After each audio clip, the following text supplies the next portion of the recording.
Un tipo que entra a una fiesta con una máscara barata, un médico que cruza una ciudad infectada con un pico lleno de hierbas, y una mujer que se vuelve la más deseada hasta que dice una palabra, y el cuarto se vacía. ¿Qué tienen en común? Aparentemente nada, pero el archivo las guarda juntas por la misma razón.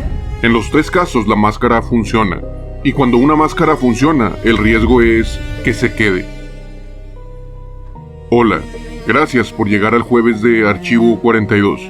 Este es el episodio 22, Las Máscaras de Venecia.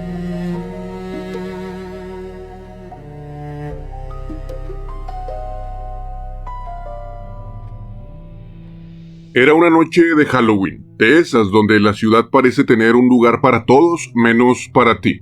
Mi plan se cayó a última hora. Un amigo canceló, otro dejó de contestar, y de pronto me quedé flotando en esa ansiedad rara que no es estar solo, es no tener a dónde pertenecer.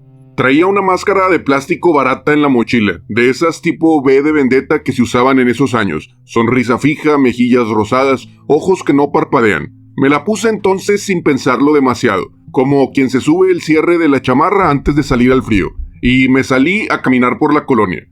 Y ahí pasó algo que no esperaba. No fue que el mundo se volviera más amable, fue que yo me volví más ligero, como si por primera vez no tuviera que cargar con mi biografía en la cara. Nadie podía leerme de golpe, nadie podía decidir si encajó solo con verme. Sin rostro, mi vergüenza bajó el volumen y mi osadía lo subió demasiado. Caminé un rato, la calle olía a humo y a dulces, a perfume barato, a esa mezcla de música y risas que se escapa por las ventanas. En cada esquina había grupitos, capas, maquillaje corrido, disfraces improvisados, gente que se empuja con confianza porque ya trae historias encima. Hasta que vi una casa con música fuerte, luces, voces, era una fiesta, de esas donde todos se conocen y donde si llegas sin invitación, tu cara te delata antes que tus palabras. Me acerqué, saludé de puño a los que estaban ahí y me respondieron, como si la máscara ya me hubiera hecho parte de algo, como si por un segundo la pregunta de ¿y tú quién eres? Se hubiera apagado. Y no sé si fue la hora, el ruido, el alcohol o la simple confusión de la noche, pero me dejaron pasar. Adentro lo extraño fue esto, me la pasé bien, no me toleraron, me integré. Jack Sparrow me jaló a la conversación como si ya me hubieran visto antes. Más tarde, esa persona me usaba de referencia y me buscaba para que le contara el mismo chiste a otro grupo. Me ofrecieron una bebida y yo asentí con esa seguridad prestada que solo te da el no ser tú. En algún momento bailé sin ritmo y me dio igual, me reí sin pena, opinaba sin medir el gesto de mi cara, existía sin el esfuerzo de sostener un personaje. No me quité la máscara, recuerdo que tomé con un popote, incluso comí un snack por debajo de ella, no porque tuviera miedo a mostrar mi rostro, sino porque sentí algo que te da vergüenza admitir, alivio, como si esa cara falsa me hubiera dado algo que mi cara real no siempre consigue, un pequeño espacio de libertad. Y fue cuando lo entendí, el rostro muchas veces es un juicio adelantado, una lectura rápida, una etiqueta que te ponen antes de escucharte. La máscara, en cambio, puede ser otra cosa, un permiso breve para cruzar puertas sociales que, sin eso, ni siquiera te atreverías a tocar. Nunca he sabido quién soy cuando nadie me reconoce. Lo bueno es que en el archivo siempre estuvo. Desde una voz sin rostro, para una mente sin tiempo. Esto es Archivo 42.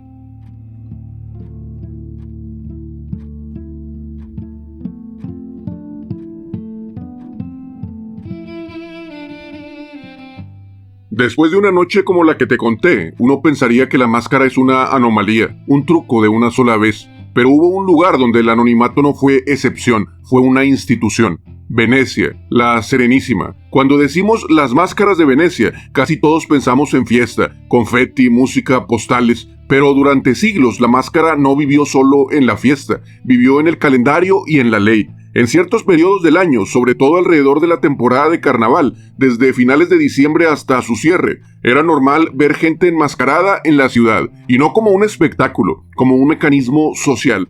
¿Por qué una república obsesionada con el orden permitía eso? Porque Venecia era jerarquía pura, comercio, apellido, rumor y mirada. Una ciudad donde tu rostro funcionaba como un pase silencioso. te autoriza o te condena antes de que abras la boca. La máscara suspendía ese pase por un rato. No te volvías impune, te volvías ilegible. Y no era una libertad total, era un permiso administrado. Había ciertos límites. Venecia entendió algo que suena contradictorio, pero es brillante. Si vas a permitir que la gente se vuelva irreconocible, tienes que vigilar dónde está el borde. Por eso aparecen las reglas, prohibiciones, horarios, sanciones, y también aparece el lado oscuro. Si el anonimato existe, alguien va a intentar usarlo como arma, literalmente. Hay registros de restricciones sobre ir armado mientras está enmascarado, justamente porque el anonimato cambia el comportamiento. El punto no era el caos, era abrir una válvula. Por eso importan los tipos, no eran modelos bonitos, eran lenguajes de este anonimato. Una de estas máscaras era la bauta, la más emblemática, blanca, rígida, pensada para que pudieras hablar e incluso comer o beber sin quitártela. Se completaba con una capa y un sombrero. Era el uniforme de la mezcla. En esa cara el apellido bajaba el volumen, y por unos minutos importaba más lo que decías que de qué familia venías. No es casual que se volviera casi un código de acceso para ciertos espacios. Imagínate el ridoto, salones de juego, susurros, riesgo, dinero, y alrededor caras blancas idénticas, como si la ciudad hubiera decidido apagar los nombres para que las apuestas no tuvieran biografía.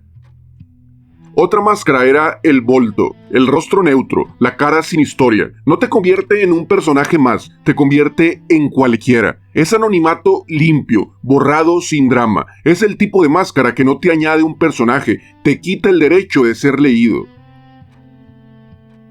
Otra máscara es la moreta o muta, terciopelo negro sostenida al morder un botón interno. Para usarla tenías que callarte. Y ahí se nota lo inquietante. Hay máscaras que liberan y hay máscaras que disciplinan. Anonimatos que te igualan y anonimatos que te apagan.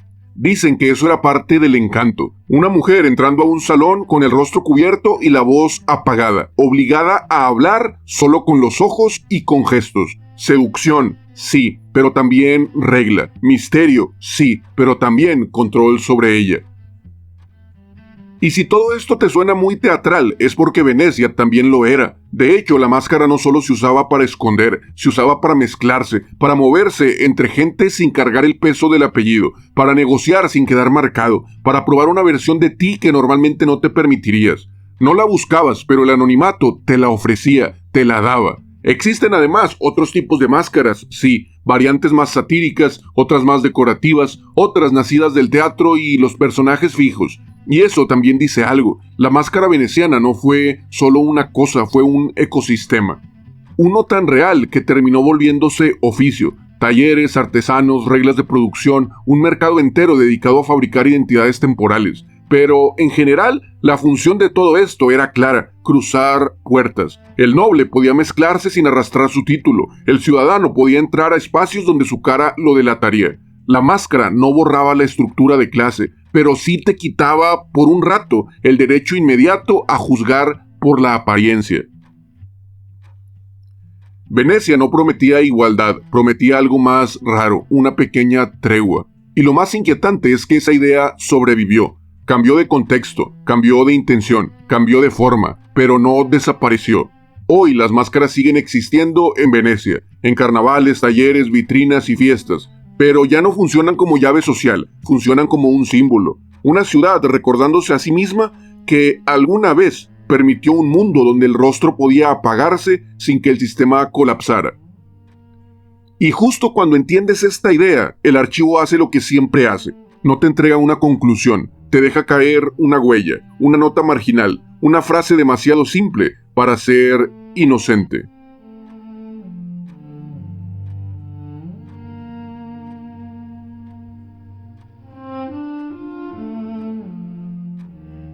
El archivo nunca me avisa lo que guarda, solo lo deja caer, solo lo muestra. Fue una hoja suelta, doblada, como si hubiera pasado por demasiadas manos. Decía: el peligro no es ocultar el rostro, el peligro es olvidar volver a mostrarlo. Y me pegó porque después de Venecia esa frase ya no suena poética, suena práctica, como si alguien hubiera visto el mismo patrón repetirse demasiadas veces. Primero te cubres para cruzar una puerta, luego te acostumbras a que te dejen pasar, Y un día, sin darte cuenta, ya no sabes entrar con tu propia cara. Ahí es cuando la máscara deja de ser permiso y se encarna. Porque lo inquietante no es el anonimato, lo inquietante es lo cómodo que se vuelve, lo rápido que se convierte en costumbre, lo fácil que te convence de que así eres, cuando en realidad solo estabas descansando de ser visto tal cual eres. Y entonces el archivo hace otra cosa que también sabe hacer, no te explica el final, te cambia la pregunta. ¿La máscara te cubre o te está entrenando? ¿Te protege del juicio o te está enseñando a vivir sin tu verdadero rostro? Porque hay máscaras que nacieron para la fiesta y hay otras que nacieron para entrar donde nadie quiere entrar. Y para entender esa diferencia, el archivo me dejó un nombre, con olor a cuero, a hierbas secas y a miedo antiguo. Un médico, una ciudad enferma y un rostro convertido en herramienta.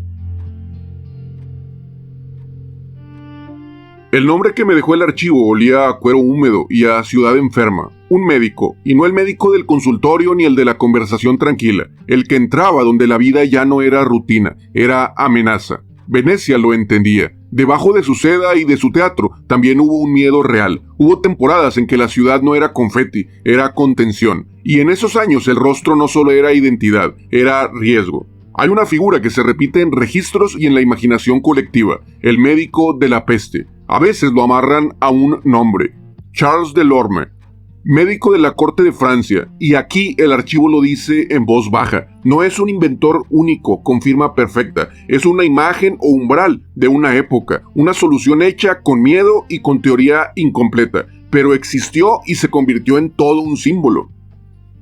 Imagínalo caminar hacia ti desde lejos, capa larga, cuero encerado, guantes, botas que sellan, un bastón para señalar sin tocar, lentes redondos que no parpadean, y esa máscara, un pico alargado, casi como de una ave, cargado con hierbas y perfumes, vinagre y otras cosas fuertes, porque durante siglos se creyó que la enfermedad viajaba en el mal aire.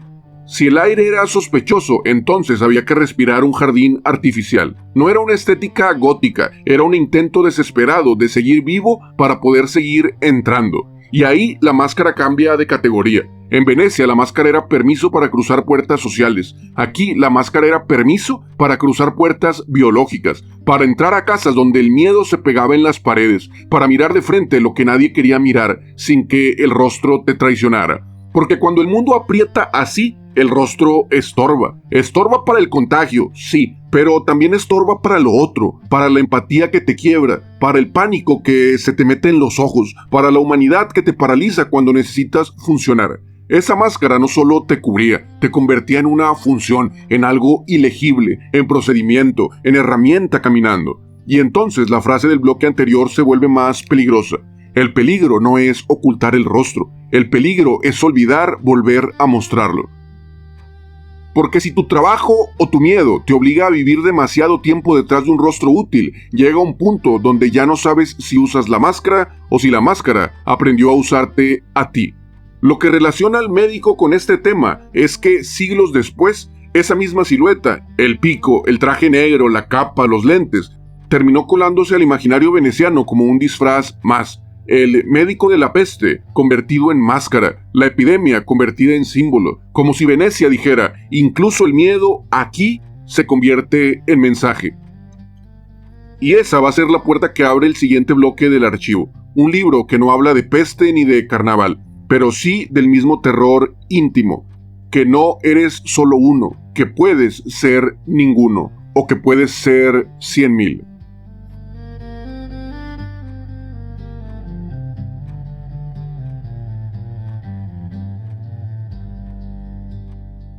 Un libro, un nombre y una frase que suena exagerada hasta que te pasa.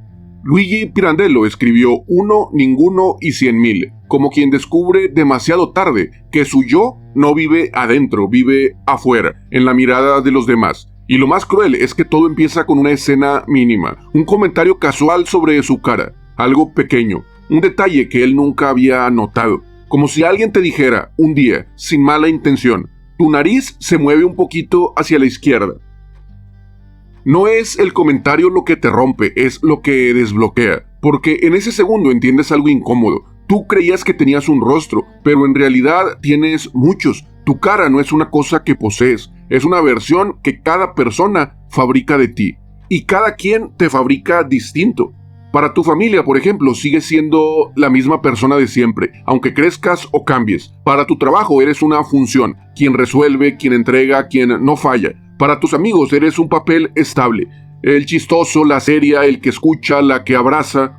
Para quien te envidia, eres un error con mucha suerte. Para quien te desea, eres una idea más que una persona. Y sus ojos ven algo que los tuyos nunca van a poder ver en el espejo.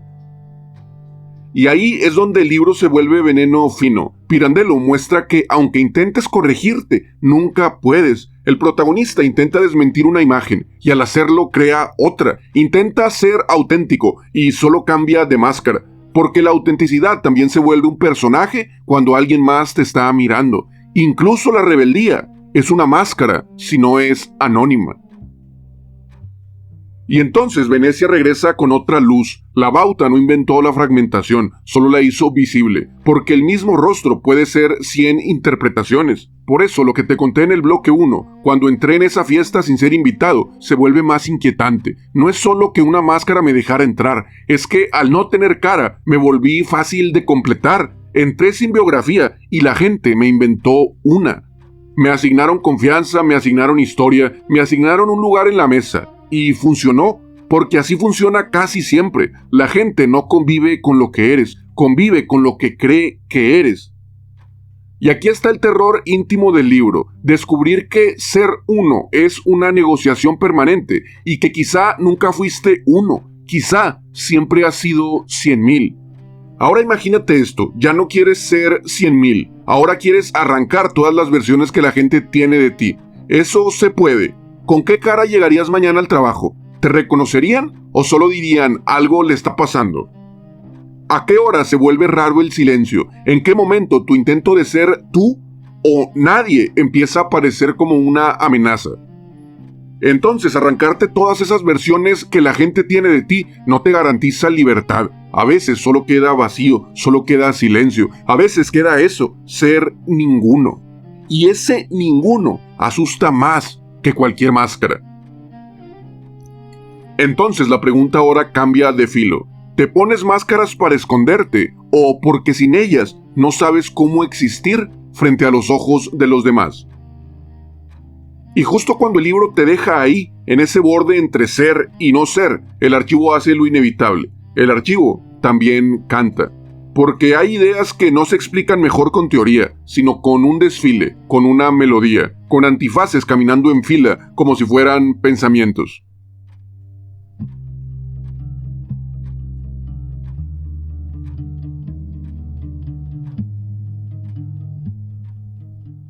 Hay canciones que no te explican una idea, te la enseñan caminando. Desfile de antifaces de Fernando Delgadillo es una de esas. No dice Venecia, no dice Bauta, no dice Halloween, no dice Pirandello, pero habla del mismo centro, lo que nos ponemos encima para poder existir frente a otros, y lo que perdemos cuando esa capa se vuelve costumbre. La canción abre con una confesión tranquila, casi cotidiana. El narrador va a una mascarada, sí, pero lo más importante es lo que admite antes de que empiece la fiesta, que esos antifaces coloridos combinaban perfecto con el disfraz que ya usaba diario. Verse como los demás, verse como lo querían mirar. Y ahí está la primera puñalada suave. El carnaval no empieza en la plaza y en la fiesta, empieza en la rutina, en tu día a día, en cómo aprendes a ajustar tu cara, tu actitud, tu tono, tu versión, para no pagar el precio social de ser demasiado tú. Luego avanza en la canción y aparece la Dama Luna, bella, enigmática y con antifaz. Y el narrador hace lo que hacemos cuando creemos que ya hay confianza. Intenta mirar qué hay detrás, quiere ver el rostro real. Pero al descubrirla no encuentra un rostro, encuentra vacío. No es un giro romántico, es una alarma. Porque lo que asusta no es que alguien se esconda, lo que asusta es la posibilidad de que después de tanto antifaz ya no haya nada que revelar. Y cuando él se paraliza, la mujer luna le contesta con una calma que da miedo. Así son todos, ¿no lo sabías? Ahí la canción se vuelve Pirandello sin necesidad de teoría. Si te miran siempre a través de versiones, llega un punto en el que tú mismo ya no sabes dónde termina el personaje y dónde empieza la carne. La máscara deja de cubrir y empieza a sustituir. Y entonces viene el golpe más triste. El narrador busca a un amigo, busca a alguien en medio del desfile, y la frase cae como puertas cerrándose. Bajo el antifaz no haya a nadie, solo gente actuando, poses, comediantes, remedos de humanidad, intentando llamarle felicidad a no quedarse solos, aunque eso les cueste su identidad. Eso pasa cuando el anonimato deja de ser tregua y se vuelve modo de vida. Ya no convives con personas, convives con actuaciones. Y un día te descubres en compañía que solo sabe a soledad. Por eso el final de la canción no es moraleja, es decisión pero bastante costosa. Delgadillo dice que desde entonces se despoja a diario del antifaz. No porque sea fácil, sino porque prefiere el riesgo de ser visto a seguir viviendo como un personaje, aunque a alguien no le guste lo que mire. Y remata con una idea que es el nervio de este episodio. Lo que veas de mí, no puedo esconderlo. No hay armadura, hay corazón abierto. Y quien quiera herirme, podrá hacerlo. Y aquí es donde Venecia se vuelve como un espejo. Allá la máscara era permiso por temporadas. Había calendario, había regreso. Hoy el desfile no termina, solo cambia de plataforma. La pregunta que deja la canción no es ¿quién usa antifaces? Es mucho peor. En un mundo que premia el antifaz, ¿cuánto tiempo puedes usarlo antes de olvidar cómo es tu verdadero rostro? Porque lo que sigue ya no es una plaza, es una pantalla, y ahí la máscara no se usa por semanas al año, se usa todo el día.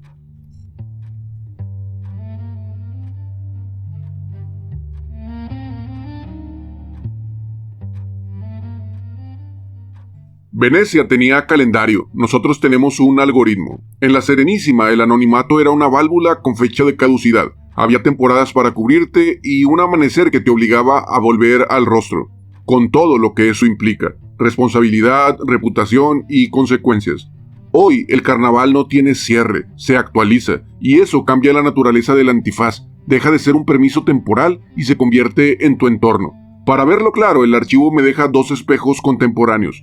El primero es bastante directo, lo estás viendo ahora, el personaje sin rostro de este canal, archivo 42. Sí, aquí también hay una máscara, pero no es para inflar el misterio, ni para esconder un pecado, es por diseño, para que la apariencia no secuestre la idea, para que no juzgues lo que se dice por la edad, por mis facciones, el gesto, la ropa. En este caso, el anonimato es una herramienta, tiene propósito y tiene un borde claro. Empieza cuando inicia el episodio, termina cuando cierro el archivo. Es formato, no es mi identidad. Dicho sin rodeos, lo que ves y lo que escuchas no define a quien estás viendo o escuchando. Y si algún día esto le llega a 100,000 personas, entonces este canal sí sería, literalmente, el de los 100,000 rostros, 100,000 miradas fabricando una versión distinta de quien te está hablando en este momento, es decir, de mí. El segundo espejo es mucho más conocido, Banksy, otra máscara herramienta. Su anonimato no solo es protección, es curaduría del golpe. Mientras no haya biografía que distraiga, la obra llega más limpia. No te peleas con el mensajero, te quedas con lo que te mostró. Y además, seamos honestos, en ciertos temas el rostro no solo distrae, también cuesta. Hay anonimatos que existen porque el mundo castiga al que señala. Hasta aquí la máscara suena casi sana. Te mostré dos ejemplos donde tiene inicio, borde y fin. Una herramienta para que el mensaje sobreviva. Pero luego está el otro uso, el que no tiene principio ni final, la máscara vista como mercancía.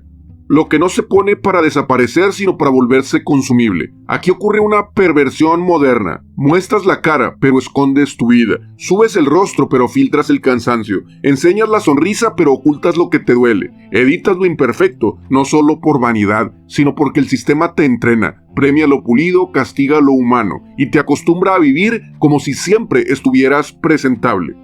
Y entonces nace la paradoja que Venecia no conocía con esta intensidad. Queremos escondernos, pero a su vez también queremos ser vistos. El anonimato se vuelve una armadura para decir lo que no te atreves, y al mismo tiempo la validación se vuelve numerología emocional. Buscas likes, vistas, seguidores, una cifra que se siente como pertenencia aunque venga de meros desconocidos. Ahí está el peligro real que se nos muestra en este episodio. No es usar máscara, es olvidar el regreso, perder donde es el borde. Porque cuando ya no existe incentivo para quitártela, cuando quitarte el disfraz significa caer del algoritmo, perder atención, perder lugar, la máscara deja de ser herramienta y se convierte en tu hogar. Y un hogar así no es casa, es una jaula con muy buena iluminación. Por eso el archivo va a hacer lo siguiente, va a dejar de explicarlo y tratar de ponerlo en una imagen simple, con una fábula. Porque cuando el carnaval no tiene amanecer, solo un cuento puede mostrar el costo de alguien que se puso una máscara para entrar y un día descubrió que ya no sabía cómo mostrar su verdadera piel.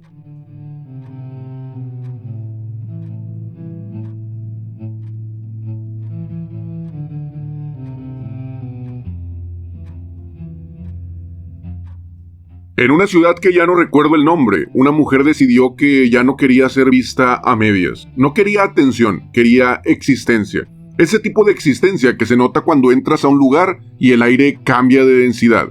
Escuchó el rumor de un mascarero, no un vendedor de disfraces, un sastre de presencias. Decían que podía hacerte entrar a cualquier sitio sin pedir permiso, pero que el precio no era dinero, eran reglas. Lo encontró entre cera, terciopelo viejo y pegamento. Él no le preguntó su nombre, le pidió silencio. Le midió el rostro con la precisión fría de quien hace un molde, no para halagar, para hacer ajustes. Se puede, le dijo, pero hay una condición. Tu regla es que no puedes hablar. Si hablas, el encanto se rompe, porque la voz te fija, y cuando la gente puede nombrarte, va a dejar de imaginarte. Le entregó un antifaz perfecto, una moreta casi invisible, sostenida por un botón interno, tan exacta que nadie podría señalar el borde, solo sentir que algo ahí era demasiado perfecto. La primera noche fue una victoria. No fue que la miraron, fue más fuerte, la incluyeron, como si siempre hubiera estado en ese círculo. Las conversaciones se abrían para ella, los grupos se hacían a un lado, las manos la jalaban a la mesa sin pedir explicación, le ofrecían copas, secretos, promesas, y lo más extraño le decían, yo sí te entiendo, sin haberle escuchado una sola palabra. Volvió y volvió otra vez. No era la misma fiesta, pero sí el mismo ritual, salones distintos, luces distintas, el mismo efecto. Cada noche el antifaz funcionaba demasiado bien. Al principio fue adictivo, porque por fin estaba dentro, pero luego empezó a notar el truco. A uno le parecía misterio, a otro le parecía calma, a otro le parecía peligro, a otra le parecía refugio. No la estaban viendo a ella, estaban viendo lo que ellos necesitaban ver. Su rostro se volvió un recipiente, cada quien vertía su deseo ahí y salía convencido de haber encontrado algo único. Y por eso pasó lo inevitable. Todos la buscaban, pero nadie la encontraba. La deseaban como se desea una idea, de lejos, sin peso, sin consecuencias. Porque el silencio la protegía, sí, pero también la encerraba. No podía corregir nada, no podía decir, yo no soy eso que estás diciendo, solo asentir o quedarse inmóvil mientras el mundo la convertía en 100 mujeres distintas y ninguna de ellas era ella misma. Hasta que una de esas noches, en un salón más silencioso, apareció alguien distinto. No corrió hacia ella, no levantó la copa, no intentó descifrarla como acertijo, solamente la miró, como si estuviera mirando a una persona y no a una promesa. Y como ella no hablaba, él tampoco le habló. No era coqueteo, era respeto. Y por primera vez, ella sintió algo raro, alivio. No el alivio de ser deseada, sino el alivio de no ser completada, descifrada o descrita de una manera que no era ella. Entonces quiso hablar, no para seducir, para existir.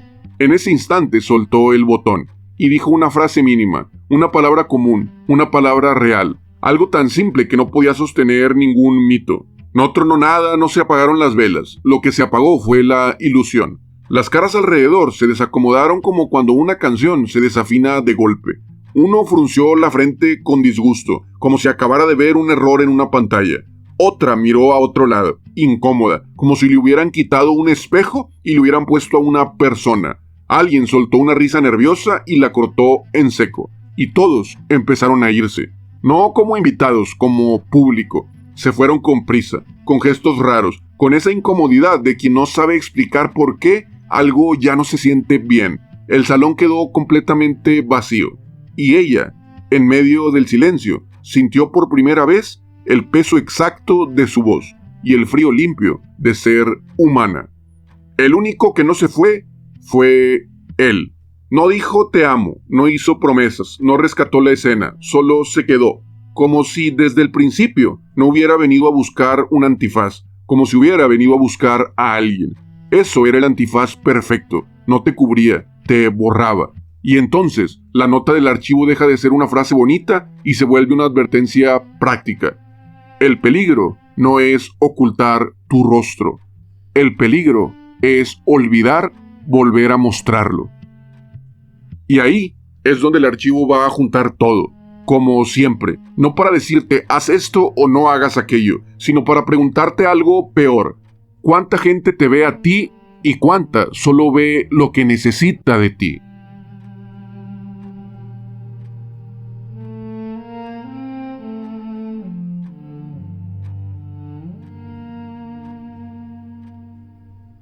El nombre de este episodio del archivo es Las Máscaras de Venecia. No porque todo ocurre en Venecia, sino porque Venecia entendió antes que muchos lo esencial. Una máscara no es un accesorio, es una función, un permiso, una pausa y un borde. Allá había máscaras para ocasiones distintas, y había algo todavía más importante, el ritual del regreso. Por eso el archivo juntó Halloween, carnaval, peste, un libro, una canción y una fábula, no porque se parezcan, sino porque operan igual. Muestran que el rostro funciona como pasaporte silencioso, te autoriza o te condena antes de que hables, y que la máscara puede suspender ese juicio por un momento. Una máscara es permiso, a veces permiso para entrar, a veces permiso para salir o a veces para sobrevivir. En Halloween una cara barata me dio a mí un permiso simple, existir sin biografía por unas horas, entrar sin cargar el expediente en la cara.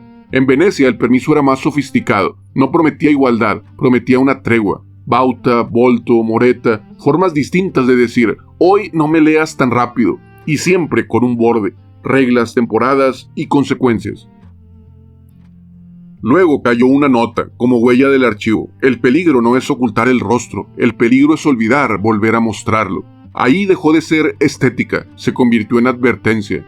El médico de la peste lo prueba sin metáfora. Hay máscaras que no nacen para gustar, sino para entrar donde nadie quiere entrar.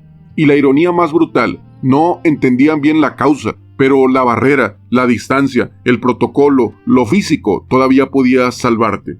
Ahí la máscara ya no fue una fiesta, fue un procedimiento. Luego vino Pirandello, remató con lo más incómodo. Aunque no te pongas máscaras, la gente te las pone. Eres uno en tu cabeza y 100,000 en las miradas ajenas. Por eso no existe la salida fácil de sé tú mismo, como si el mundo fuera seguro y la honestidad no te costara. Ser transparente frente a todos también es una exposición. Y a veces, como cantó Fernando Delgadillo, vas sin armadura y cualquiera que te vea pudiera herirte si quiere.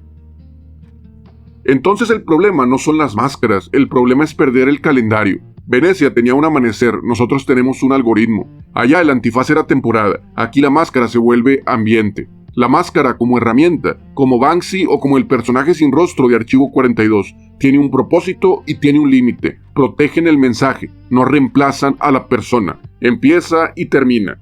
Pero luego también existe la máscara mercancía, la que no se quita, se optimiza, se pule, se alimenta, se premia, y un día ya no la usas para cruzar una puerta, la usas para no perder tu lugar.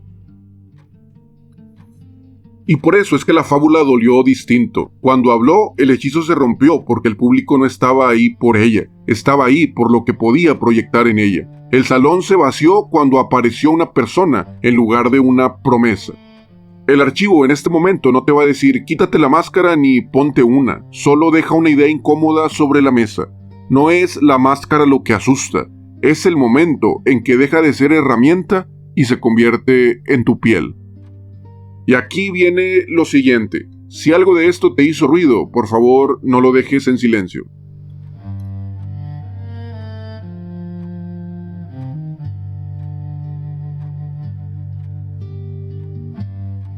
Si este archivo se te quedó pegado, probablemente fue por esa escena, el miedo al cuarto vacío cuando decides hablar sin filtro, porque cuando se apaga el hechizo y dejas de sostener una versión usable, vendible o perfecta, no siempre se cae el mundo, a veces solamente se va a ir el público que tienes alrededor.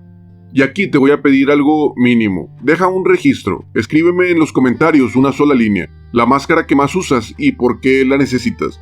Y si quieres ir un poquito más hondo, respóndete esto, aunque sea con pocas palabras. ¿Cuál de tus máscaras tiene función y cuál ya tiene una casa instaurada en ti? ¿Cuál usas para protegerte y cuál para que te aplaudan? ¿Cuál te deja entrar y cuál te impide volver? Y cuando se apagan las máscaras, ¿quién se queda y quién se va?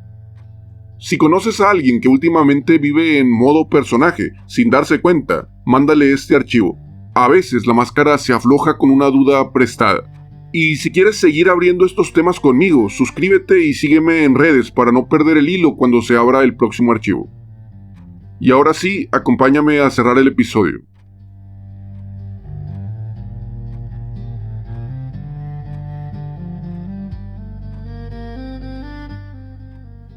Llegamos al final de este archivo y si venías buscando una sentencia, las máscaras son mentira o las máscaras son libertad, aquí pues no la vas a encontrar. No por miedo a contestar, sino porque casi siempre que alguien te vende una postura perfecta te está ofreciendo una nueva máscara. Este episodio no trató de Venecia como postal, fue sobre Venecia como una idea operativa, máscaras para funciones distintas y un calendario que obligaba al regreso, no para volverte puro ni para volverte valiente, para no olvidar dónde termina el material y dónde empiezas tú. Porque sí, hay máscaras que te salvan, hay máscaras que te dejan pasar, hay máscaras que te protegen del mundo cuando el mundo ya no es seguro. Y también hay máscaras que se quedan encendidas por costumbre, hasta que un día ya no recuerdas si eras tú quien las usaba, o eran ellas las que estaban viviendo a través de ti. Archivo 42, donde el anonimato es herramienta y el regreso es una obligación. No lo dije todo. No me creas nada. No sé si este archivo era para abrirse el día de hoy, pero guárdalo cerca, por si mañana lo necesitas. Nos escuchamos en el próximo archivo.